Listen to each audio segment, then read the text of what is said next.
Hello and welcome my dear students. स्वागत है आप सभी का हमारे इस प्यारे से यूट्यूब चैनल में। दोस्तों आज जो है हम लोग बहुत ही महा धमाका लेकर के आ गए हैं, क्योंकि आज जो है हमारा क्लास 8 का जो है सिलेबस होने वाला है, जो कि हमारा जो है सोशल साइंस में क्या क्या पढ़ना है ना। तो हम लोग जो है क्लास 8 में पढ़ते हैं, जो कि रूबरू जो है क्लास 10th में भी बहुत सारा चीज़ देखने को मिल जाता है। तो इसलिए आप लोग से उम्मीद करेंगे कि अगर आप लोग क्लास 10th में भी हैं तो थोड़ा समझ लीजिए, इस विषय परिचय से आप लोग को बहुत चीज़ समझ में आएगा कि आखिरकार क्या क्या पढ़ना है। और हम आपको बता दें, क्लास 6 से लेकर के जो है 12th तक आप लोगों का जो है यहाँ पे वीडियो देखने को मिल जाएगा बहुत विषयों का। और मैथ के लिए स्पेशलिस्ट आप लोग जो है मैथमेटिक्स स्टार पे जा सकते हैं, जो कि हमारे पास जितना समय मिल पाता है उसके अनुसार जो है वीडियो सब डाल रहे हैं, ठीक ना। तो आप लोग जो है इससे जुड़ सकते हैं और आपको सारा वीडियो देखने को मिल जाएगा। और हम आपको बता दें कि हमारा जो है क्लास 8 का जो है बहुत ज़्यादा मतलब सब बाद में भी काम आता है, तो इसलिए जो है इसका सिलेबस जानना बहुत ज़रूरी है, इसमें क्या पढ़ना है क्या नहीं पढ़ना है। और आप लोग जो है वीडियो अगर अच्छा लगता है उसके बाद जो है सपोर्ट दिखाइएगा, वीडियो को शेयर भी कीजिए ताकि जिनको भी इस वीडियो की ज़रूरत हो सबके पास पहुंच पाए, है ना। तो चलिए हम लोग शुरू करते हैं। क्लास 8 में जो पहला चैप्टर आप लोग देखते हैं हमारा संसाधन पढ़ना होता है, लेकिन एक्चुअल में हम लोग जो है क्लास 8 तक जो है हम लोग जो है 3 बुक को अध्ययन करते हैं ना। 3 बुक, एक जो है हमारा हो जाएगा क्या, जियोग्राफी, दूसरा हिस्ट्री और तीसरा जो है सिविक्स।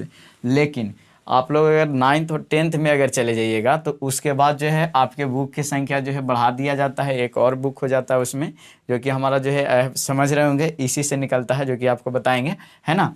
और वहाँ पे जो है हमारा विषय 5 पढ़ना होता है, जो कि आप लोग देख सकते हैं एक बुक में जो है 2 विषय के अंतर्गत उससे भी क्वेश्चन पूछे जाते हैं। तो ये वीडियो जो है मोस्ट इम्पोर्टेंट है आप लोगों के लिए, इम्पोर्टेंट है भाई, ठीक ना। यानी कि भाई इस वीडियो को अंत तक देखिए और पूरा जो है सारी बात को समझिए कि हमारा किस तरह से जो है सिलेबस चेंज होते गए हैं ना। तो चलिए यहाँ पे हम लोग जो है सोशल साइंस में अगर देखें पहला से ये 10th नंबर चैप्टर तक, ये सब जो हमारा एक्चुअल में है ये हमारा जियोग्राफी के अंतर्गत आता है। किसके अंतर्गत आता है? जियोग्राफी, जिसको हिंदी में आप लोग जो है भूगोल के नाम से जानते हैं। किसके नाम से जानते हैं? भूगोल। तो ये हमारा जो है भूगोल के अंतर्गत पढ़ना है। क्या क्या चीज़ जो है हमारा क्लास 8 में भूगोल के अंतर्गत मिल जाएगा, थोड़ा हम लोग देख लेते हैं ना। तो हमारा जो है पहला चैप्टर जो है संसाधन, रिसोर्सेज संसाधन, जो देखिएगा भारत के संसाधन खास करके यहाँ पे अगर बात करें तो हमारा जो है भारत के संसाधन से रिलेटेड जो आप लोग जाइएगा क्लास 10th में तो पहला चैप्टर ही देखने को मिलेगा, है ना। और उसे क ख ग घ और अंग तक यानी कि 5 उसी का इकाई है, वो भी हमारा संसाधन के बारे में ही, मृदा संसाधन या मानव संसाधन, इस तरह से हमारा जो है मिलेगा। तो संसाधन जो है क्लास 10th में भी काम आएगा, इसलिए जो है अभी 8 क्लास में आप लोग अगर पढ़िए तो इसको जो है बहुत ही बेहतर ढंग से पढ़ेंगे, है ना, ताकि जो हमारा क्लास 10th भी अभी से ही पता चल पाए, है ना। चलिए यहाँ के बाद जो है दूसरा जो है हमारा भूमि एवं मृदा संसाधन है ना। भूमि और मृदा संसाधन के बारे में आप लोग जानते होंगे। संसाधन किसको कहते हैं?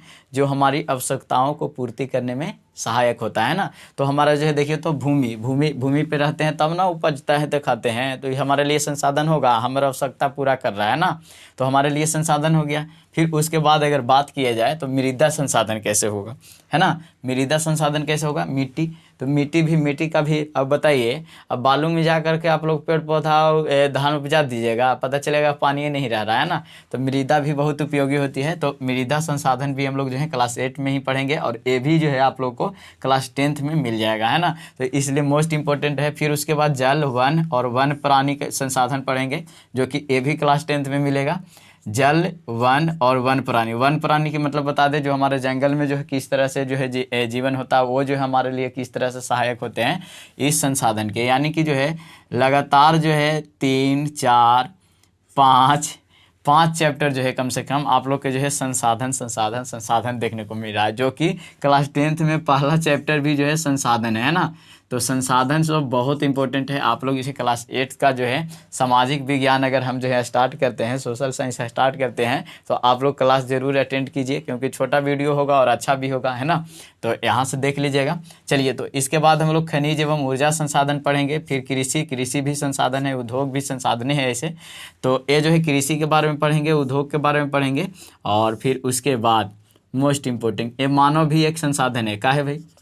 अब भाई हमको मान लेते हैं 50 बीघा खेत है, ठीक ना। तो 50 बीघा खेत तो अकेले काम नहीं करेंगे, मर जाएगा सब, है मर जाएगा। इंसान भूल गया है कि इंसान सब पर है मिट्टी की काया, है ना सबके न पर निर्भर छाया। तो यहाँ पे देख रहे होंगे, अगर मान लेते हैं मानव, अगर मानव के काम ना आए तो भाई समझ सकते हैं जीना मुश्किल है। तो इसलिए मानव किस तरह से हमारे लिए संसाधन बने हुए हैं, तो इसके बारे में भी हम लोग पढ़ेंगे। तो हमारा जो है चैप्टर नंबर 7 में आप लोगों को देखने को मिलेगा, है ना, कि मानव एक किस तरह से संसाधन मानव होता है, ठीक ना। तो यहाँ पे जो है हमारा 7वां नंबर चैप्टर में मानव संसाधन भी पढ़ेंगे। फिर इसके बाद परिवहन पढ़ेंगे। परिवहन के मतलब आप लोग समझ रहे होंगे कि हमारा जो है गाड़ी वगैरह छकड़ा जितना भी देखते हैं गाड़ी, ये सब यानी कि एक जगह से दूसरे जगह ले जाने के लिए जिसका भी इस्तेमाल होगा, ठीक ना। यानी कि एक जगह से दूसरे जगह तक मतलब ले जाने के लिए जिसका भी इस्तेमाल होगा वो हमारा जो है परिवहन के अंतर्गत आ जाएगा, ठीक ना। तो तब तो आप लोग जो है साइंस में भी पढ़ते हैं परिवहन तंत्र, है ना। तो परिवहन का मतलब एक जगह से दूसरे जगह ले जाना, तो परिवहन तंत्र के बारे में पढ़ेंगे। फिर एशिया, जो कि आप लोग जानते हैं हम लोग एशिया महादेश में रहते हैं, तो एशिया महादेश के बारे में कि इसका मतलब कहाँ नक्शा है, किस तरह से है, तो हम जो है एशिया महादेश के बारे में पढ़ेंगे भी। और इसके बाद जो है हमारा भाई मैप, यानी कि भाई नक्शा में किस तरह से कार्य किया जाए और उसका जो है आरेखीय जो है निरूपण करेंगे कि भारत के नक्शा कैसे बना सकते हैं, बिहार के नक्शा कैसे बना सकते हैं, यूपी के नक्शा कैसे बना सकते हैं। तो इस तरह का जो है आरेखीय निरूपण भी, इसका ग्राफ भी बनाने के लिए सीखेंगे कि हमारा जो है नक्शा बनता कैसे है ना। और मानचित्र के कार्य क्या है, आप लोग जानते ही होंगे कि अगर मान लेते हैं हम लोग नक्शा उक्शा जान जाएंगे तो उससे जो है उस मतलब भूमि को जान सकते हैं कि मतलब कहाँ तक क्या चीज़ है ना। तो ये जरूरी चैप्टर होते हैं। तो हमारा जो 10 चैप्टर जो आप लोग के भूगोल में पढ़ना है, हमारा 8 में जो मोस्ट इम्पोर्टेंट है, क्योंकि हमारा मैट्रिक के एग्जाम में भी पूछता है ना, तो इसलिए इसको पढ़ेंगे। चलिए अब जो हमारा इतिहास देखने को मिल रहा है, जो यहाँ पे देख रहे होंगे हमारा जो है लगभग 14 चैप्टर अकेले कवर किया हुआ है ना। इतिहास भी मोस्ट इम्पोर्टेंट है, लेकिन क्यों इम्पोर्टेंट है, ये जो है कंपटीशन के एग्ज़ाम के लिए इम्पोर्टेंट है, क्योंकि भाई यहाँ पे जो पढ़िएगा खास करके बहुत सारा चीज़ जो है 10th में देखने के लिए ही नहीं मिलेगा, है ना। तो इसलिए हम बता दे रहे हैं, अगर आप लोग जो है कंपटीशन का भी तैयारी कर चाह रहे हैं भाई कि इस सब को देखें, तो यही सब वीडियो देखिएगा, तो आपके लिए जो है अपॉर्चुनिटी बनेगा कि हमारा जो GK GS का कंसेप्ट क्लियर हो जाएगा, है ना। तो चलिए यहाँ पे एक्चुअल में हम लोग क्लास 6 में पढ़े थे क्या, कहाँ, कब और कैसे, है ना। तो वहाँ कहीं है कहाँ, कब और कैसे, 8 क्लास में भी पहला चैप्टर दे दिया है। अब एक्चुअल में ये क्या है, आप लोग 6 वाला वीडियो देख लीजिएगा। 6 का सिलेबस में हम पहला बताए थे कि हमारा जो है क्या, कहाँ, कब और कैसे, है ना। तो ये पढ़ेंगे कि हमारा किस तरह से घटना घटता है। फिर उसके बाद पढ़ेंगे कि भारत में कंपनीज की शासन की स्थापना कैसे हुई। जैसे आप लोग जान रहे होंगे कि हमारा भारत पहले ही से अंग्रेज के गुलाम था, नहीं ना, धीरे धीरे कंपनी खोलने आया कि भाई हम जो है सामान बनाएंगे तुम लोग के सस्ता देंगे। तो हमने भी भाई डेमो दे रहा है लगता है कि, ठीक ना। और उसका जो है बात मान गए। अब बात मान गए तो धीरे धीरे वो कंपनी की स्थापना करने लगा, और कंपनी की स्थापना करते करते हम लोग पर शासन भी जमा लिया, है ना। तो हम लोग जो है भारत में जो है कंपनी में जो है शासन की स्थापना कैसे किया, अंग्रेज वगैरह सारा चीज़ के बारे में 8 में जानेंगे। हालांकि इसका बाद में काम 10th में थोड़ा आएगा, ठीक ना, ज़्यादा नहीं लेकिन थोड़ा आएगा। इसका ज़्यादातर मतलब इसका कंसेप्ट नहीं मिलेंगे, लेकिन इसके पहले अगर समझ लीजिएगा ना तो वहाँ पे पढ़ना आसान हो जाएगा, क्योंकि वहाँ पे पढ़ा जाता है यूरोप में राष्ट्रवाद, है ना, कि राष्ट्रवाद की भावना यानी कि देश के प्रति जो है भावना कैसे लोगों के प्रति जगा कि हमारा भाई ये सब जो है हमें गुलाम बनाए रखा हुआ है, शासन कर रहा है। तो इसलिए जो है भाई इसको पढ़िएगा तो थोड़ा मतलब आँख खुलेगा भाई के रे, ये तो 10th में पढ़ रहे हैं, एक्चुअल में 8 वाला जो पढ़े थे वही सब का कंसेप्ट जो है यूज हो रहा है ना। तो यहाँ पे देखिए भारत में कंपनी जो है शासन की स्थापना कैसे की, इसके बारे में पढ़ेंगे 2 नंबर चैप्टर में इतिहास में। और इसके बाद जो है ग्रामीण जीवन और जो है समाज, है ना, ग्रामीण जीवन और समाज मतलब कैसा था इतिहास में जो है इसके बारे में पढ़ेंगे कि हमारे जो है पहले के लोग जो है कैसे थे और उनके जो है ग्रामीण जीवन कैसा हुआ करता था और उसके समाज कैसे हैं, है ना। तो ये एक्चुअल में हमारा क्या चीज़ से है, हिस्ट्री से है। इसको इंग्लिश में क्या बोलते हैं, हिस्ट्री बोलते हैं, और हिंदी में बीते हुए बात को इतिहास कहते हैं ना। इतिहास है ना, इतिहास है। एक क्लास 10th में तो रूबरू चैप्टर नहीं देखने को मिलेगा, हालांकि ये सब जो है रूबरू ही था, लेकिन यहाँ रूबरू तो नहीं देखने को मिलेगा, लेकिन इसी से रिलेटेड होगा, है ना। इसी से रिलेटेड होगा, इसलिए इसको पढ़ना जरूरी है। उपनिवेशवाद तो आप लोग जानते हैं, वहाँ भी पढ़ना होगा, ठीक ना।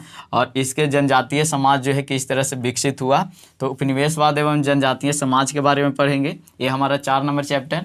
शिल्प एवं उद्योग जो है, इसमें देख रहे होंगे कुटीर उद्योग या छोटा छोटा उद्योग जो है किस तरह से बढ़ा है ना। और शिल्प के मतलब जो है पेपर न्यूज वगैरह जो है देखते हैं आजकल, और कहीं पे देखते होंगे कि मंदिर वगैरह पर लिखा उखा जाता है ना, पत्थर पे लिखना, ये सब जो है शिल्पकार को बोला जाता है, ठीक ना, जो कि मतलब छोटे छोटे कारनामों को कर जाते हैं।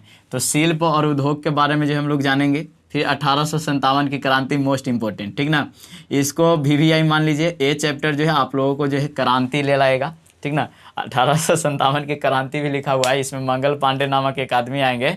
और उस समय जानते होंगे अंग्रेज जो है ना हम लोग से मतलब क्या क्या नहीं करवाया, आप लोग इस चैप्टर में समझिएगा, है ना। 1857 में जो है मंगल पांडे की जो है भूमिका क्या था, आप लोग इस चैप्टर में जानिएगा। फिर उसके बाद जो है ब्रिटिश शासन एवं शिक्षा, जब ब्रिटिश शासन कर रहे थे तो उस समय जो हमारा शिक्षा किस तरह का था और किस तरह से हमारा मोड़ आ रहा था, इसके बारे में जो है हम लोग चैप्टर नंबर 7 में पढ़ेंगे, है ना। यानी कि भाई ब्रिटिश का मतलब अंग्रेज, समझो थोड़ा। हाँ, तो अंग्रेज जो है शिक्षा में किस तरह से काम किया, इसके बारे में पढ़ेंगे। फिर उसके बाद महिलाओं की स्थिति में किस तरह से धीरे धीरे सुधार हुआ, और इसमें हमारे भारत के बहुत ही महान महान कलाकार भी आएंगे, राजा राम मोहन राय और दयानंद सरस्वती, ये सब का जो है करनामा आएगा। बाल विवाह प्रथा हटाना, सती प्रथा, ये सब जो है महिलाओं की स्थिति में धीरे धीरे सुधार। घूंघट वगैरह में पहले महिला रहती, आज तो देख ले हैं सामने चेहरा देख ले रहे हैं ना, पहले नकाब हुआ करता था। तो देखिए महिलाओं की स्थिति में धीरे धीरे सुधार हुआ, ये हम लोग क्लास 8 में पढ़ेंगे। और 8 में ये भी हमारा जो है VVI क्वेश्चन हो जाएगा, हाँ, है ना। ये भी हमारा जो है कम्पिटिटिव एग्जाम में बहुत सारा चीज़ जो है इससे पूछ दिया जाता है। तो हमारा जो है महिलाओं की स्थिति में सुधार ध्यान देना है, ठीक ना, किस तरह से हुआ। और जातीय व्यवस्था की चुनौती, ये जो जाति पाति जो आजकल देख रहे हैं ना, इसमें क्या क्या चैलेंज आते हैं, यानी कि छोटे जातियों को देखते होंगे कैसे दबाया जाता था, इसी के बारे में पढ़ना है। कि पहले जो होता है ना कि जो मतलब बड़े जात के लोग हैं जो छोटे जात को दबाते थे, तो आज जो है लोकतंत्र आ गया है, तो सबका समान अधिकार दिया गया है ना, जो कि अम्बेडकर का मतलब भूमिका जानते ही हैं। तो हमारे जो जातीय व्यवस्था में क्या क्या चैलेंज थे, छोटे जातियों को मतलब किस तरह से जो है पहले उसके साथ व्यवहार होता था, सारा चीज़ जो है इसमें जानने के लिए मिलेगा, जातीय व्यवस्था और इसकी जो है चुनौतियाँ में, है ना। चलिए ये हम लोग पढ़ लेंगे, ये भी इम्पोर्टेंट ही समझिए, क्योंकि इससे जो है इतिहास पूर्ण रूप से झलकता है कि पहले के लोग जो हैं उसके साथ क्या होता था, है ना। तो ये भी इम्पोर्टेंट मानिए, क्लास 8 में है ना, इतिहास में बहुत इंपॉर्टेंट चीज़ है, और जियोग्राफी में भी देखबे किए, है ना।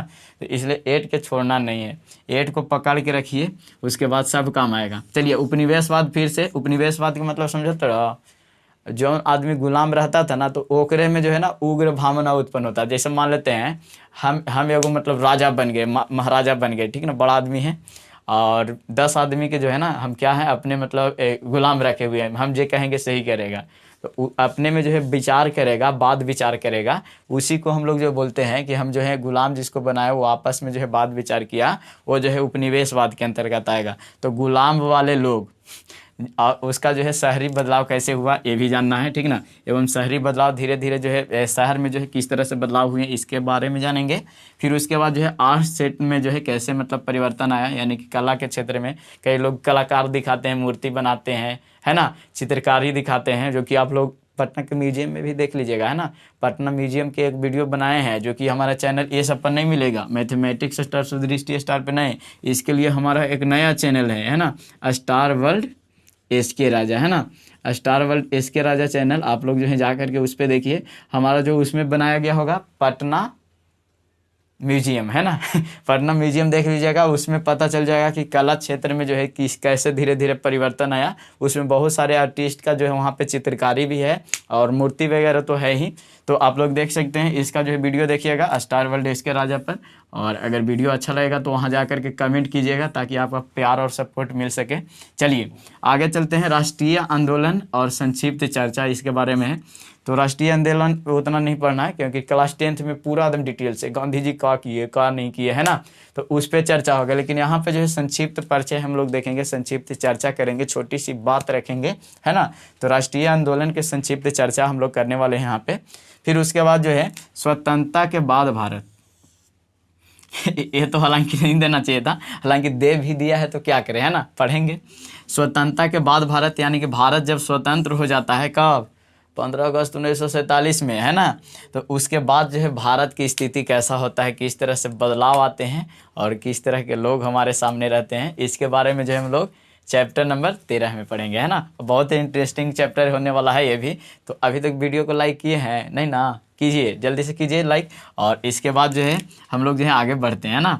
चलिए, हमारे इतिहासकार कलिंगर के दत्त के बारे में जो है पढ़ना है, ठीक ना, कि हमारे इतिहासकार कलिंगर दत्त जो है, कलिंग किंकर, है ना, कलिंग किंकर, कली किंकर दत्त कली किंकर दत्त के बारे में पढ़ना है। हमारे जो है कली किंकर दत्त जो हमारे इतिहास में कितना भूमिका निभाए हैं उनके बारे में पढ़ना है। हालांकि इनके बारे में मतलब बोल सकते हैं बहुत ज़्यादा मतलब इतिहास में इनका भूमिका रहा है, इसलिए पढ़ने के लिए दिया है। और ये जो है बाद में काम न भी आए, ऐसा हो सकता है, लेकिन कंपटीशन में तो काम आएगा ही आएगा, है ना, क्योंकि भाई यहाँ से ही बहुत सारा क्वेश्चन है, ठीक ना, क्योंकि भाई मुगल साम्राज्य कोजी कोजी पढ़ते हैं, सारा चीज़ तो आ ही जाएगा, है ना। चलिए, तो यहाँ पे देखिए हमारा जो है इतिहास से रिलेटेड जितना भी बातें थी हम लोग जो है यहाँ तक जो है समझ पाए, है ना, इतना तक समझ पाए कि हमारा जो इतिहास में क्या क्या पढ़ना है। तो हमारा 14 चैप्टर है बाबू, हम लोग जो हैं अभी तक 10 चैप्टर 11 चैप्टर पढ़ते आ रहे थे, है ना। मुगल साम्राज्य, अशोक साम्राज्य पढ़ रहे थे तो उसमें जो है 6 और 7 में कितना आया, है ना, हमारा जो है 11 से 12 चैप्टर 10 तक गया है, लेकिन इसमें 14 चैप्टर पढ़ना है, यानी कि भाई 8 में दम बा ना, 8 में दम बा, भाई में दम बा ना। चलिए, तो इसमें दम है इतिहास, इतिहास बीती हुई बात को इतिहास कहते हैं। चलिए, फिर इसके बाद जो है अगला आप लोग के बुक जो देखने को मिलेगा वो हमारा जो है सिविक्स का बुक देखने को मिलेगा, लेकिन इसमें भी इतिहास रच दिया, है ना इसमें भी इतिहास रच दिया। अभी तक 6 से 7 चैप्टर हम लोग पढ़ रहे थे और इसमें भी हमारा 10 चैप्टर पढ़ने के लिए दिया है। तो अब तो जान गए होंगे कि हमारा जो है क्लास 8 का जो है सिलेबस कितना महत्वपूर्ण है ना, जान गए हैं। तो ज़रूर पढ़िएगा, इसका वीडियो ज़रूर देखिएगा। अगर दूसरे क्लास में भी हैं, मान लेते हैं आप लोग बड़े हो गए, 12th भी पास कर गए हैं, तो आप लोग क्या कीजिएगा, एक बार देख लीजिएगा, ताकि जी के क्वेश्चन आएगा ना तुरंत उससे पूछा है, रुको तुरंत बताते हैं। संविधान हम 8 में पढ़े और बात करता है। चलिए, तो यहाँ पे संविधान के बारे में फर्स्ट चैप्टर पढ़ेंगे जो कि हमारा सिविक्स के अंतर्गत रहेगा। और हम बता दें आपको, सिविक्स को जो है हिंदी में हम लोग नागरिक शास्त्र बोलते हैं। क्या बोलते हैं? नागरिक शास्त्र, नागरिक शास्त्र इसको बोलते हैं। तो नागरिक शास्त्र के बारे में हम लोग क्या क्या पढ़ेंगे से देख लीजिए। तो नागरिक शास्त्र में पहला संविधान आएगा, फिर उसके बाद जो है मौलिक अधिकार और कर्तव्य, मतलब कोई भी व्यक्ति का जो है अपना निजी अधिकार क्या है, हम लोग के पर्सनल अधिकार क्या है ना, कि अपना अधिकार के बारे में जानेंगे। तो अपना अधिकार क्या क्या है, मान लेते हैं पुलिस 2 थप्पड़ मार देगा हमेशा, है बताइए, अपना भी अधिकार है ना भाई, बिना गलती के नहीं मार सकता है कोई। तो ये अपना अधिकार और कर्तव्य के बारे में क्लास 8 में ही पढ़ेंगे, 2nd नंबर चैप्टर में, कि मौलिक अधिकार हम लोग के अपना जो है कर्तव्य क्या है ना, ड्यूटी क्या मिला है। फिर उसके बाद 3रा नंबर चैप्टर जो कि हमारा जो है संसदीय सरकार के बारे में पढ़ेंगे। संसदीय, संसद जाना तो पार्लियामेंट हाउस, हाँ, तो संसदीय सरकार जिसमें जो है हमारा प्रधानमंत्री, राष्ट्रपति, बहुत सारे लोग जो हैं आएंगे। तो इसके बारे में भी हम लोग जो है क्लास 8 में ही पढ़ने वाले हैं। फिर इसके बाद देखिए भाई, राष्ट्रपति, प्रधानमंत्री और मंत्रिपरिषद पूरा आ गया है ना। पार्लियामेंट हाउस जो देखे थे उसमें जितना रहने वाले हीरो है ना, सब इसके आगे वाले चैप्टर में। प्रधानमंत्री बनने के लिए क्या करना होगा, कितना उम्र होना चाहिए, सारा चीज़ इसमें पढ़ेंगे, है ना। राष्ट्रपति का काम क्या है, कितना वर्ष के होंगे तब राष्ट्रपति बन सकते हैं। पता चला कि 18 वर्ष में जा करके सोच रहे हैं तो राष्ट्रपति नहीं बनिएगा, है ना, प्रधानमंत्री भी नहीं बनिएगा, उसके लिए अलग उम्र होती है। तो इसके बारे में पढ़ेंगे कि राष्ट्रपति, प्रधानमंत्री और मंत्रिपरिषद। मंत्रिपरिषद में तो हमारा न्यायाधीश वगैरह भी आ जाएंगे, जज जिसको बोलते हैं आप लोग। तो जज इस सब के भी बारे में पढ़ेंगे, सबसे ज़्यादा वेतन ओकरे होला, है ना। तो मंत्रिपरिषद के बारे में पढ़ेंगे। फिर उसके बाद जो है नागरिक व्यवस्था, नागरिक मतलब लोग मतलब क्या क्या व्यवस्थित मतलब करते गए, धीरे धीरे किस तरह से व्यवस्था हुआ और ये सब बढ़ते गए। फिर उसके बाद जो है आपराधिक न्याय प्रणाली पढ़ेंगे कि कोई मतलब अपराध करता है तो उसके लिए क्या क्या धारा बने हैं, ठीक ना तो अपराधी के जो है न्याय प्रणाली को हम लोग पढ़ेंगे कि किसके लिए क्या, अपराध के लिए चोरी कोई कर लेगा तो ओकरा क्या मिलना चाहिए, है ना। तो ये सब जो है आपराधिक न्याय प्रणाली पढ़ेंगे क्लास 8 में। फिर उसके बाद क्लास 8 में क्या पढ़ेंगे, आर्थिक उत्थान में जो है सरकार की प्रयत्न क्या रहा है ना, प्रयास, इसको जानना है। तो सरकार के प्रयास तो बहुत ज़्यादा है आर्थिक उत्थान में भाई, हैं। अब ये नहीं प्रयास करेगा तो क्या करेगा, है ना। हम लोग चुन के दे रहे हैं उसको कि भाई ले वोट दिए, पहला वोट तोरे जाइए, है ना। और जब तोरे जाई तो भाई सरकार कुछ प्रयास करबो ना कि हमनी आगे बढ़ी जा। तो उत्थान में जो है सरकार के किस तरह से प्रयास मतलब रहे, और इसके बारे में हम लोग जो है चैप्टर नंबर 7 में पढ़ेंगे, है ना। तो हमारा जो है आर्थिक उत्थान में सरकार का क्या प्रयास रहा, इसको भी पढ़ेंगे। और इसके बाद बाजार पढ़ेंगे, सहकारिता सहकारी बैंकों का महत्व है, ठीक है ना। बाजार तो आप लोग जान ही रहे होंगे, पिछला क्लास में भी मिला था बाजार के बारे में, है ना। तो बाजार के बारे में पढ़ लेंगे। और सहकारिता नया मिल रहा है, तो सहकारिता का मतलब बता दे हमारा जो है बैंक वगैरह का क्या महत्व है, ठीक ना। जैसे बड़ी में रुपया पैसा होगा तो आदमी के धन देख कर मतलब चोरी के अथी होगा ना। तो इसी के लिए पढ़ना है कि हमारा जो है सहकारी बैंक का जो है क्या हमारा जो है महत्व होता है। बैंक वगैरह जो देखते हैं उसमें रुपया पैसा जमा करना जरूरी क्यों है और क्या है क्या नहीं है, सारा चीज़ जो है हम लोग कब पढ़ेंगे, 9th नंबर चैप्टर आएगा तब पढ़ेंगे, है ना। फिर उसके बाद 10वां नंबर चैप्टर में खाद्य सुरक्षा। भाई खाद्य सुरक्षा हमेशा पढ़ना जरूरी है, ये जो है हमारा साइंस में भी चैप्टर आना चाहिए, है ना। खाद्य सुरक्षा जो चैप्टर है हमारा साइंस में भी आना चाहिए। खाद्य का मतलब यहाँ पे ये नहीं समझिएगा कि खाद जो छींटते हैं वो वाला, उसको उर्वरक बोलते हैं हम लोग, है ना। एक खाद्य का मतलब खाने वाला सामान, ठीक ना। जैसे चावल देखा तड़ा, गेहूँ देखा तड़ा, ये सब खाद्य सुरक्षा में आई, है ना।